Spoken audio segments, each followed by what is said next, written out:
Hello and welcome back to FrogClan. Today we are picking up where we left off at moon 144 out of 150.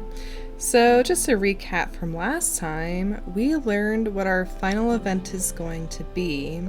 And we know that there's some sort of creature or creatures that are going to be hunting the clan. So the clan is going to prepare in various ways for that. And we'll end up seeing what happens with that at moon 150. But for me, it's been a little bit since I last recorded, since I was recording for the holidays, working ahead. But nothing really should be affecting our episode today. So without any further ado, we are going to jump right into a time skip here, and we will see what happens. Moving into moon 145, even though they are excited to finally be made an apprentice, it takes a bit of coaxing by Skysock for Deltakit to step forward for their ceremony. Skysock watches in pride as they are named Deltapaw and touch noses with Whimsy Shade. Ridgepaw remains calm as they touch noses with Furbyshine, but their twitching tail gives away how excited they truly are. Gardenia's son thinks that they will have a small litter. We still don't have enough healthy medicine cats, and with our proximity to the event, I may just make a warrior medicine cat to kind of alleviate the pressures. With as many experienced medicine cats as we have, I do think we'll be okay if a warrior were to step into that role. I don't think I'll make it Bright Torrent or any previous medicine cats, just because I don't think any of the medicine cats turned warriors will be well suited for one reason or another. Speaking of Bright Torrent though, she's gotten a stomachache. Hair Shadow's leg is healed. Jirachi Lightning has recovered from the strain of delivery. Lagoon Feather and Curldon have both gotten a running nose. Gardenia Sun's white cough is gone. Snakefern moves Lake Paw to the medicine cat den, where they white cough that the running nose is turned into is more easily monitored. Oof, that's scary. We're going into New Leaf now, so I wouldn't expect white cough to really be breaking out into the camp right now, but I guess it's not outside the realm of unusual. Warbler Paw's brain is feeling much better. Dancing Paw will always feel their grief, but time has softened it, at least a little. Deltakit no longer has a stomachache. Rook Ghost has gotten a running nose. Mapledon travels to FrogClan to resolve some recent personal disputes. And Evening Mist confessed their feelings to Comfrey Ash, but they got rejected. I don't think that's the first time Comfrey Ash has rejected a cat. I think it was Evening Mist before, but it's been a little bit. Alright, let's see how everybody here is doing. Snipstar is currently feeling perplexed, possibly as a result of the announcement. She may just be trying to think about how best to prepare the clan and kind of coming up against walls. In trying to avoid their fate previously, FrogClan has gone straight into the roughest part of the past after all. So, do they try and avoid their fate? Do they just meet it head on? It's a very fine line to try and balance, so Snipstar is probably having some problems with that. She is still hurt with a bite wound, and that's honestly could work in our favor. She heals with a scar because that means she'll get another mutation to go into everything with. Bright Torrent is feeling a bit sick and just wants to get to know Blazepaw better. Snakefern is telling ancient tales about StarClan. Lakepaw is a bit more grown now, currently rethinking her life choices though. Still righteous and oddly observant. We know she's sick with white cough. This is what she'll look like fully healthy. Very, very pretty cat. Leonel, Fern, and Mapledon seem to be both a little bit under the weather with some clanmate disputes, but we'll go ahead and mediate some random pairs, just in the off chance that something good comes of it. We won't allow romantic just for this. Oh, and I forgot about Greenpaw now being a mediator. Currently playing a prank on Scale Stripe. I can definitely see the apprentices probably not really having very much understanding of the true danger that they're in, thinking the older cats are over-exaggerating things. And it looks like pranking has extended to the mediation here, as it fails, and Lagoon Feather and Jellyfish Way's feelings decrease from one another. Cleo Crawl is trying to set a good example for younger cats right now. And I was looking at the collar here. I'm not sure if I said it before, but this collar really reminds me of The Sims for some reason. I don't know if it's just the way the pixelated, like, bell on it is, but there's just something about the nylon, I guess it is, that really makes me think of The Sims. Stinky Laurel is currently relaxing in camp, probably trying to rest up while she can. Crest Billow, on the other hand, is not allowing themselves to rest in their preparations. Hair Shadow's looking around camp, probably just trying to see where else she can help prepare the clan. Rook Ghost thinks that Snipstar could be leading the clan better. Rook Ghost is nervous and an excellent teacher. She probably is looking down on Snipstar's apparent apathy to the warnings that the clan got. Snipstar just brusquely saying that the clan will meet whatever fate it meets probably doesn't really hit very well with the older, more experienced rogues, new to the clan and never having experienced an event before. Again, in rushing to try and avoid one's fate, they often meet it, so that's something that a nervous cat especially may not be very eager to understand. Gardenia Sun is trying to set a good example for younger cats. She'll have her litter next moon. Daisy May is sparring. Lagoon Feather is unusually tame today. Since he's fierce, I have a feeling that he's probably just trying to conserve some energy. With his traits being both helpful insight and good mediator, he can also probably be trying to push for a more advisory role in helping to prepare the clan in whatever way Snipstar seems fit. I guess that's not sitting very well with Fleetleaf, who is bloodthirsty, however. They're wondering how Lagoon Feather is doing. Probably seeing a cat that's fierce not immediately diving into danger, trying to keep on top of their skills, is hitting the wrong way for a bloodthirsty cat. So she's like, "Are you sick?" World Apple is sparring. Whimsy Shade is playing a prank, though. Sassy Fade is currently reflecting on how different their life is now. Dusty Cuddles wants to compliment Skysock's fighting technique. She's still grief-stricken, which isn't terribly surprising, but I really hope that she's able to get out there soon. Evening Mist wants to get to know Webstem, their parent, better. White Stripe disappeared the whole day to explore the territory. I feel like Snipstar could definitely be using her adventurous nature to scout out different places of the territory, looking for signs of danger, anything that could help, maybe even safe havens to flee to, or places that they could better defend. Shine Sock thinks that Brighthorn is doing a terrible job as a deputy. I definitely think Brighthorn has come a long way. But for a responsible cat that is inexperienced to knowing some of the true nature of some things, I can see them being a little bit more dismissive of what she brings to the table. Blue Paw is sure that they'll be made into warriors soon. At 11 moons old and with 45 training, I can definitely agree with that. They'll probably be a warrior next moon. Warbler Paw is practicing some battle moves.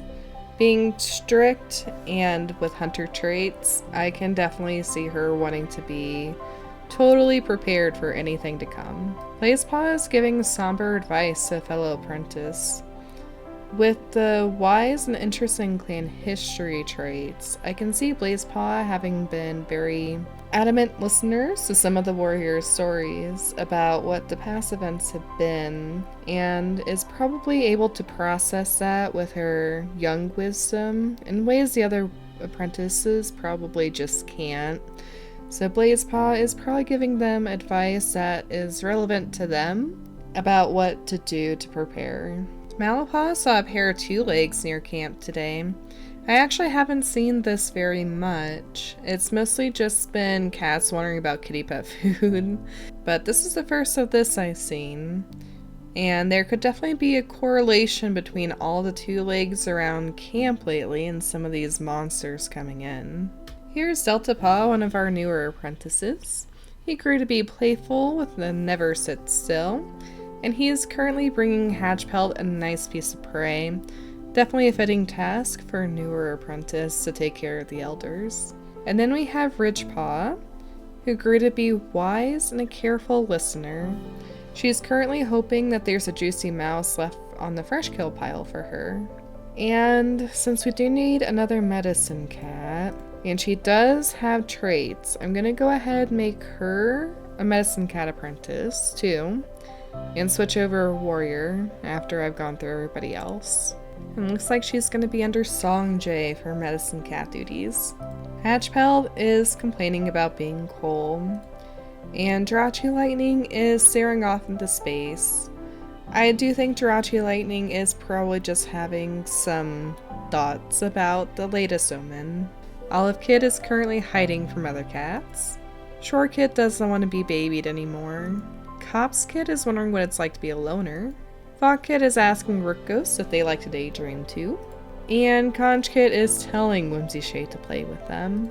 This may seem a little bit out of the blue, but I want to make Lilac Pelt a medicine cat, I think. She's got really good experience. She's responsible with natural intuition, both of which are great traits for a medicine cat. She does have traits, so she can be a medicine cat. She's not really ever had very exciting statuses. It's been like things like this. Wants to get to know so-and-so better. Wants to compliment somebody on something. Wants to thank somebody for something. So it's just very level-headed. And as an older cat, I think the medicine cats would really appreciate having her experience, both as a warrior and possible healer, under their belt. So we'll go ahead and switch her over. With that, we can now care for 82 members of the clan. I would like to see a bit more herbs and supplies in here, but according to this, we are overflowing and the medicine cats aren't worried, so I'll take that into consideration.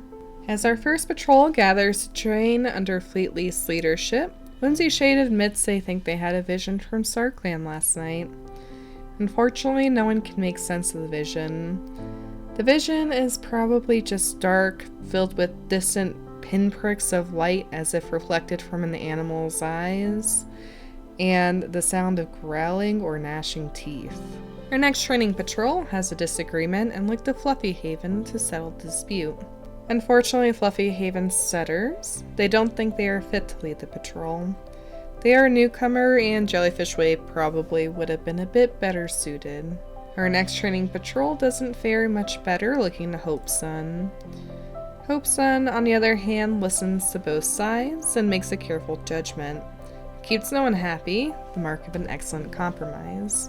Since both of the apprentices are his kids, I'm sure he's a bit better equipped at dealing with that. Our next training patrol finds a nice spot to sun themselves. The sunlight feels great, and the cats have a successful training session, swapping tips and advice as they stretch out and bask. Since it's New Leaf, it probably feels especially good after the cold of Leaf Bear. Our next training patrol is doing something a bit different. As the sun creeps over the horizon, Evening Mist leads the patrol carefully towards a familiar beach, stopping the cats on a cliff top.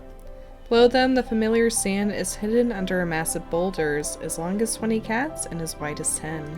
As the cats watch, the silence is broken as one of the massive boulders rears up and snorts. The apprentices jolt with fear, Bluff Paw's fur standing on end, while Dancing Paw looks seconds away from fleeing. But Evening Mist flicks their tail encouragingly. These are nosy seals, they explain, as a beach full of boulders suddenly seems far more intimidating. Our last patrol goes to an octopus in one of the rock pools. Perchpaw refuses to believe that the octopus can fit into the tiny crevice that Daisy May points out, and starts an argument about it. Blue Paw sides with Daisy May, and no one learns anything in the squabbling. With Lake Paw being sick, Snakefern takes Lilac Pelt out just to show them some of the ropes that they haven't already gleaned from their own experience. As their patrol pads out into the territory, Lilac Pelt tells Snakefern about the dream they had last night and what the StarClan vision could mean for FrogClan. Snakefern shakes her head sadly. They can't make sense of the vision. I imagine it was probably either a dream or just some kind of hint that led Lilac Pelt to feeling that they could be a good medicine cat. But as for any visions, it's probably going to be about the same, with some sense of darkness, something edging closer, growling, their teeth gnashing as they approach, the scent of blood strong on the breeze coming off of the mouth of the monster. Outside of a warning, the clan can't really make much sense about what it may be warning of. Songjae looks at the calm, cloudless sky and decides it's a good opportunity to show Ridgepaw where some of the most commonly needed herbs are located in their territory, as well as where and when to burrow into the sand to find the more potent roots they tend to use. Ridgepaw is focused and attentive, giving Songjae confidence that next time there's an emergency, Ridgepaw will be able to find the herbs they need both in and out of the sand. And we gather some elderlies. Curldawn doesn't have to look hard to find some dandelion and brings them back to camp. Our first border patrol hears the cat begging for their household to come back, just barely legible over the sound of a monster speeding away. We discover the cooling body of a kitty pet. It seems they attempted to run after their two legs, but was run over by another monster, and their relationship towards outsiders is worsened. Our next patrol hears desperate screams coming from a nearby lake.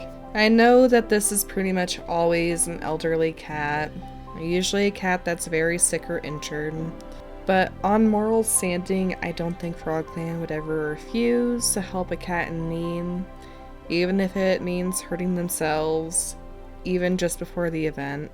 So we'll go ahead and proceed here. We race towards the sound, and are puzzled when we see only the lone two-leg, but grim realization soon dawns on them after they hear more screams coming from the bag the two-leg is holding. Jumping into action, the FrogClan cats startle two-leg into letting go of the bag, but the rest of the patrol claws the ankles of the now furious two-leg. Here, Shadow and Rook Ghost quickly and quietly get the old sharing cat out of sight, promising them safety and welcome for as long as they like. Savvyback has joined the clan. 296 moons. Hang on, I need to do some math here real quick. Alrighty, so 296 moons equals 24.6666 infinite years. So Savvyback is definitely an older cat. I don't know if she's the oldest I've seen, but definitely getting there. But she is charismatic, a fast runner, and omen seeker. So that could be part of what led her into the position to be picked up where she was. Let's see here. This is what Savvyback looks like healthy. She's got a single striped pelt, which you can definitely clearly see here, but also some very interesting white ribbed markings. This is what she would have looked like younger. Very, very unique markings. She used to be a kitty pet, but joined the clan after something terrible happened to her two legs, and most likely led to her being in the care of the two leg that had her in the bag. We'll go ahead and roll to see if she comes with any traits, and she does come with one. Alrighty, so Savvyback comes with a narrow head. Not bad at all. Unfortunately, she does have head damage from her ordeal. Hopefully, she feels better soon. Comfrey Ash spies a fat rabbit on the other side of the Worm Clan border. It's tempting, but it may not be wise to hunt. We're still gonna do it. White Stripe pounces with no hesitation, easily killing the rabbit before they glance up and come face to face with Worm Clan cat. White Stripe is promptly chased back over the border, and the other cat glares, hissing and spitting until we leave the area. That's okay. As our patrol is marking the border lines, a gang of rogues burst from the beach grass. It's an ambush. Ooh. I know Bright Torrent and she wouldn't turn away, but I'm nervous because she's with a lot of inexperienced warriors. We still got numbers on our side though. And again, Bright Torrent's not going to turn away, so I'm scared, but we're proceeding. Taken by surprise, our patrol scatters and loses cohesion. The rogues are quick to take advantage of the confusion, and Mousestripe is badly wounded, forcing the patrol to retreat. Mousestripe got a mangled tail. which certainly isn't good, but that's better than a lot of other alternatives we could have gotten, so I'll take it. Our last patrol comes across a small dog right on the border of the territory. Mauled by cats near blind from blood in its eyes, the dog flees from FrogClan, yelping pitifully. Yeah, given the fact that the omens seem to be pointing to dogs as our last threat, they're not going to tolerate that. Moving into Moon 146, I may actually cry. Okay, so starting off with ceremonies, Moon 146. Daisy May gives Perchpaw a friendly nudge when the leader calls the young cat's name. They watch with pride as Perchpaw sets forward to receive their new name, Perch Spots, and are honored for their boldness. And we'll save the second one. Bright Torrent was lost to the sea while trying to save Gore from drowning. Furthering bad news, Shinesock was bitten by a snake and succumbed to the venom. I guess on the good side of this, Gardenia's son is so grateful that their adorable litter of 3 kits is here. Both thrilled to meet them, and thrilled Casebeck can take a turn parenting while Gardenia's son finally takes a break. Snitsar chooses Casebeck to take over as deputy. They know Bright Torrent would approve. I'm probably not going to keep Casebeck as deputy. I'm a little surprised that of all the cats it's Casebeck, but we'll get to that. Jirachi Lightning looks at all the cats sitting vigil for Bright Torrent and wonders how any of them will cope without Bright Torrent in their lives. Jirachi Lightning is barely able to move their body and has to be gently guided to their nest, fatigue threatening to consume them. As the clan sits vigil, Gorstance's voice cracks with grief, talking about the time they had with Bright Torrent.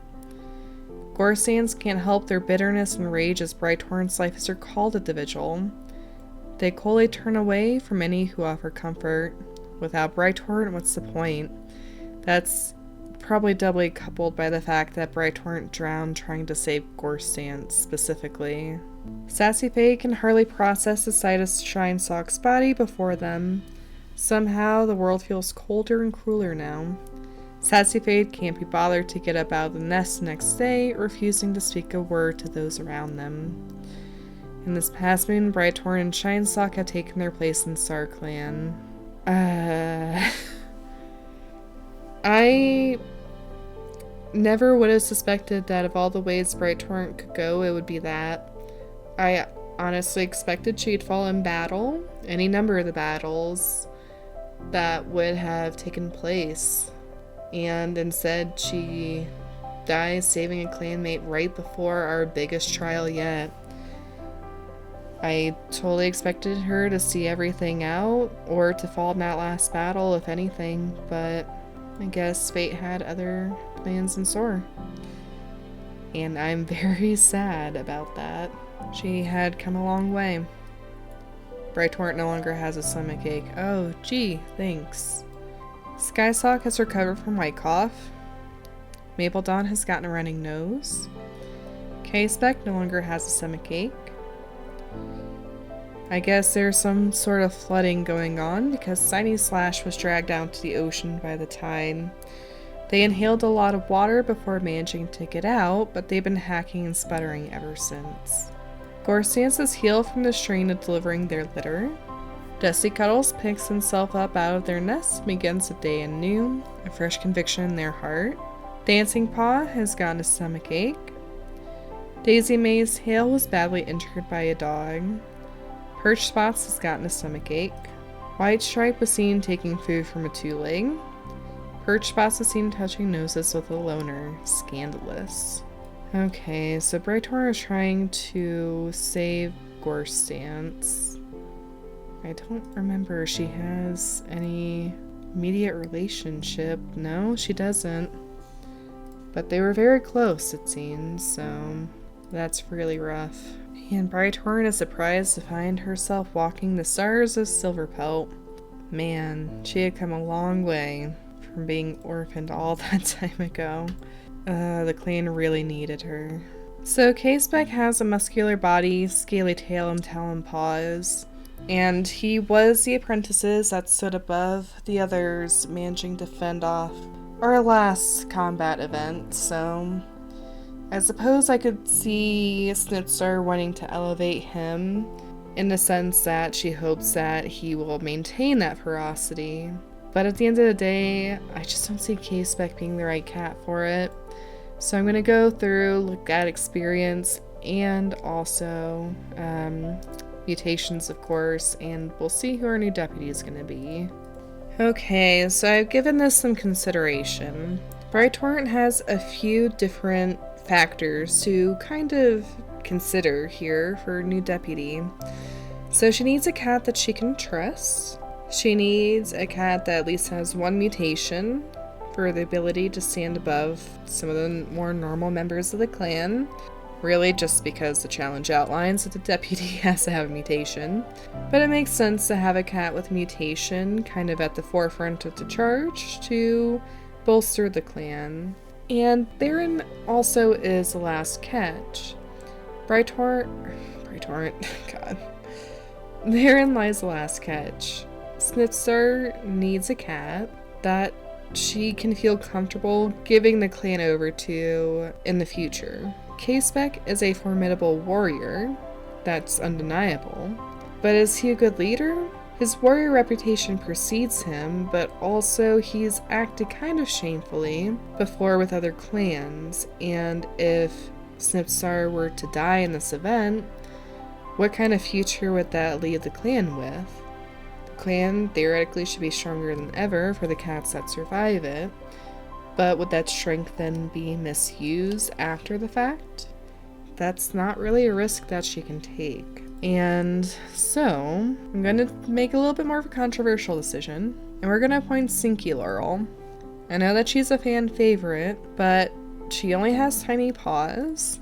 She's a bit newer to the clan, but is pretty well ingratiated, especially for her mate Snakefern being as prominent as he's been. But she's sincere and offers valuable insight. And both of those facts kind of lend to a farsightedness that if Snipstar were to die in this event, FrogClan would need. Furthermore, talented swimmer being another trait doesn't hurt anything, as they live next to the sea, and with what happened with Bright Torrent, well, that could very well be a life-saving feat too. So we'll go ahead and we are going to promote Sinky Laurel to deputy.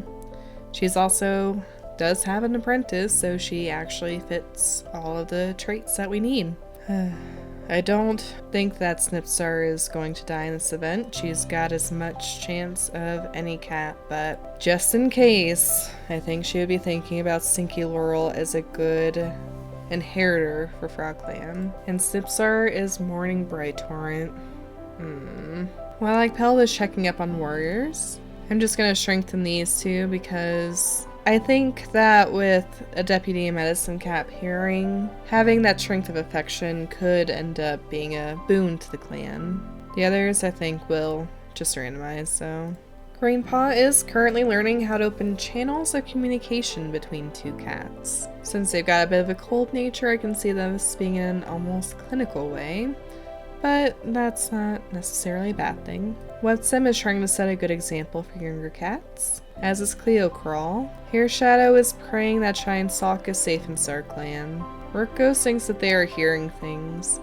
For some of our nervous cats, I think losing Bright Torrent is also a major blow to their confidence. I mean, what cat wouldn't want to go to war for their survival under a cat like Bright Torrent? Comfrey Ash has spent last night stressing over possible disasters, so yeah, I don't think some of the warriors are taking it very well at all. Daisy May is also trying to set a good example. So I think some of the more stable cats of the clan are trying to showcase through action, like kind of how to keep things together, whether for their sake, other warriors' sake, or kids and apprentices' sake. It could be all the above, but doesn't matter. Skystalk is bargaining with StarClan, begging them to send Bright Torrent back. And Fleetly sat all night at Bright Torrent's vigil. Jellyfish Wave seems unaffected and is sparring. In reality, I could see Jellyfish Wave taking a stance of, well, Bright Torrent wouldn't want me to be so distracted by her being gone that I'm ill prepared and then join her in StarClan. So I could see that being a factor too. World Apple's thinking about a strange tree-like object they saw recently. This is something I haven't seen a lot, but this moon I've been seeing quite a few casts with this status, so that object could very well be related to the event. Sassy Fade is grieving, but she's still playing pranks on the apprentices, probably trying to keep some others' moods up even while hers is gone. Minnow Spots is having some doubts and is currently wondering if she's good enough. Frozen Stem is sparring. Dusty Cuddles is feeling better and is currently thankful for the safety of the camp. Gore Stance is grieving but is excitedly playing games with Conch Kit, letting them win every time. So I feel like that's also probably just a bit of a distraction as much as it is bonding experience. Conifer Speckle can't stop flexing their claws.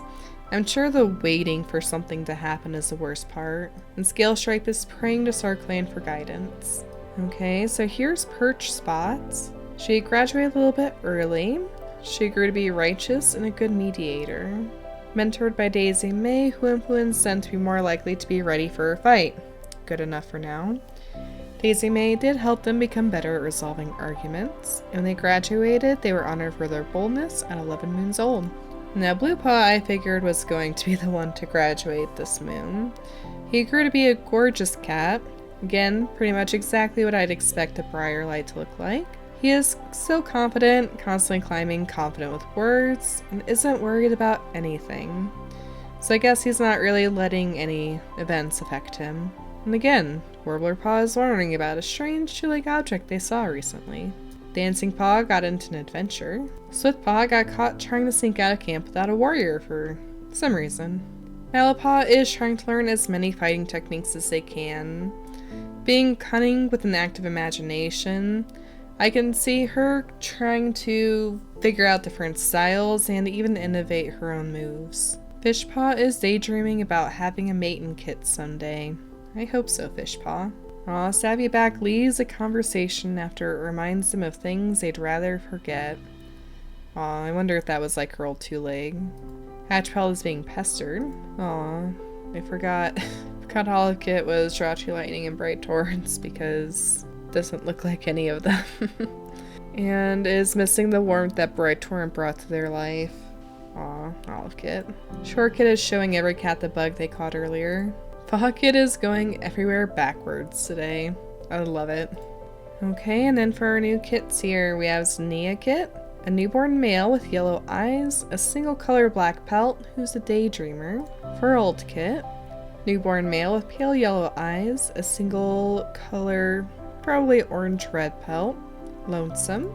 And then Dog Kit, a newborn female with green eyes and a rosette pelt, know-it-all. I don't think we'd go with Dog Kit, given what our current event may be, so I'm going to randomize this. That's a new one. Nectar Kit. We'll go with that. And we will roll to see if they get anything from their parents. So Gardenia's son has narrow head, fang teeth, muscular body, and aquatic tail. And K-Spec has a muscular body, scaly tail, and talon paws. So all the kits should have a muscular body at least. Okay, so these are our possible distributions. Muscular body is the only guarantee, which I'm hoping I don't forget immediately. And I will roll to see if they get anything else and what traits they keep. It's a 10% chance to inherit anything new. We aren't off to the best of starts, as Zania Kit does not get any random mutations and only keeps the guaranteed muscular body. At the tails, we roll for Scaly, and then Talon Paws. Furled Kit got a 9 out of 10, so very close to random mutation, but no such luck.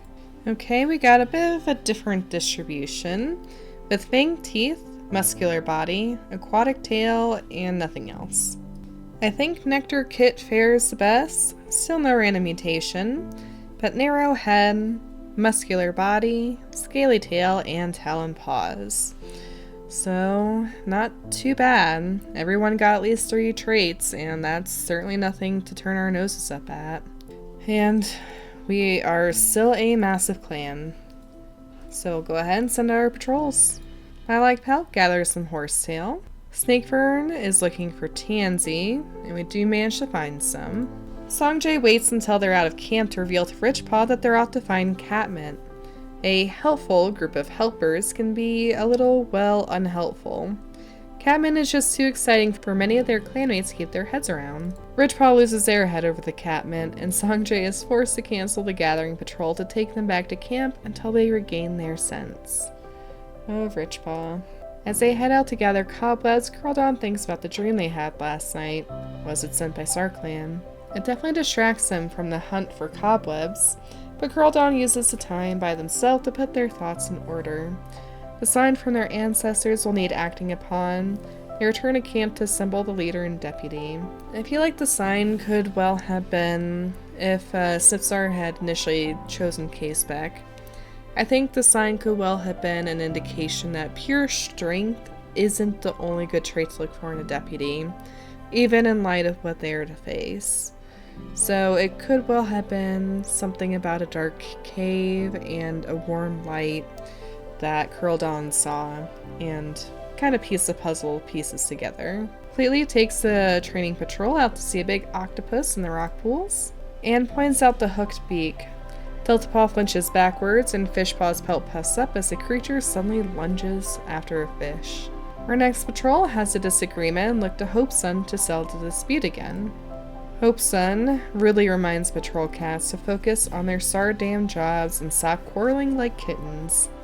If that was his apprentice and child going after that, I can definitely see him losing some patience.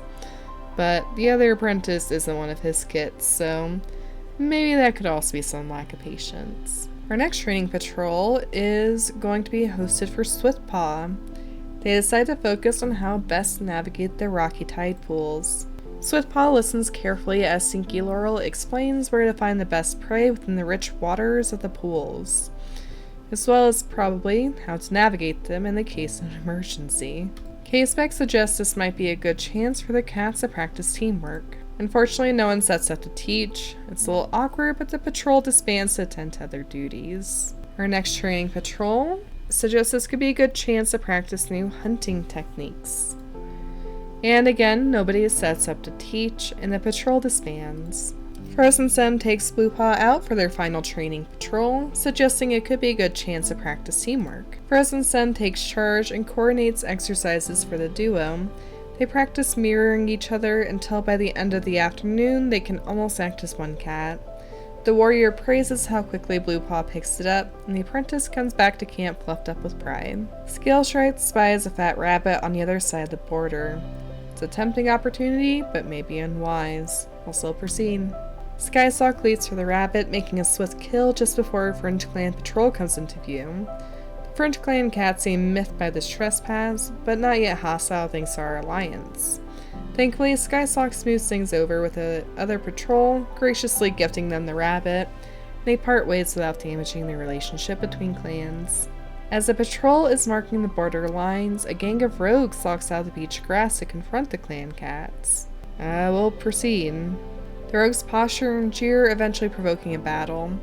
They prove to be strong fighters, and Perch Spots is badly injured, forcing the patrol to retreat. I don't like that this has happened a couple of moons in a row, but with Perch Spots being a very fresh warrior, it's not surprising. They ended up getting a claw wound, so again, that could be a lot worse. The patrol hears desperate screams coming from a nearby lake.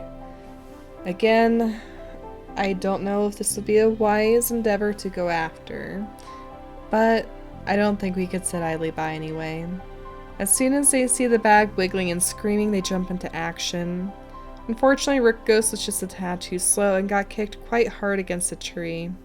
Dusty Cuddles orders the patrol to protect and carry Rick Ghost while they retreat, with pain in their heart for the unknown cat they couldn't save. Rick Ghost got a broken bone. Yeah, that's what I was concerned about. Looks like it is in fact just a broken bone, no head damage or anything like that. But that's not a good start. Their next patrol hears a cat begging for their housefolk to come back, just barely legible over the sound of a monster speeding away. Webstone finds a kitty pet collapsed by the Thunderpath, wailing for their housefolk. We comfort them, asking why they were left here, with the only explanation being that they're sick. Websum offers them a place in FrogClan, and Princess Light has joined the clan. Let's check out Princess Light. I'm not even gonna try. So Princess Light is getting used to their new home. She's a senior adult, female cat at 109 moons old, single stripe red pelt with blue eyes, and crimson bow collar accessory. She's strict and a lore keeper. Currently sick with yellow claw, so certainly could be worse. This is what Princess Light looks like healthy. And our final patrol is checking the border lines when they notice a Bog Clan sent to straight into the territory. They're our ally, but this is a bit suspicious. After poking around a bit, our patrol discovers a Bog Clan apprentice wandering nearby, hopelessly lost. The apprentice is distraught upon discovering that they're on the wrong side of the border, but Hair Shadow only chuckles and gently guides the young cat back to their own territory. Okay, and with that, we are done with Moon 146. I'm sure this is a bit of a longer episode, but it's going to be a slow proceeding until we get back to the final event. We may be done with the prelude in next episode, but I don't really want to rush it if we can't quite make it either. So there's going to be at least 2 more episodes, if not 3. So don't fret for FrogClan just yet. But I'm genuinely devastated that Bright Torrent is gone. I kind of was under the impression that she was never going to die, if I'm being totally honest with you. I figured that if Snipstar didn't survive, then the clan would end with Brightstar, and if not that, then I don't really know what. So, hopefully everything here is gonna turn out though, even if it's not as expected. But without any further ado, we'll go ahead and wrap up here. So feel free to check out the links in the description if you want to follow me on Twitch. I will be doing some more streams here with the new year. And you can also, if you are feeling generous enough, support me through Ko-Fi there. As always though, thank you to the parental units for supporting the channel. It is greatly appreciated, especially right now. And until next time, stay safe, stay happy. I'll see you then, and bye.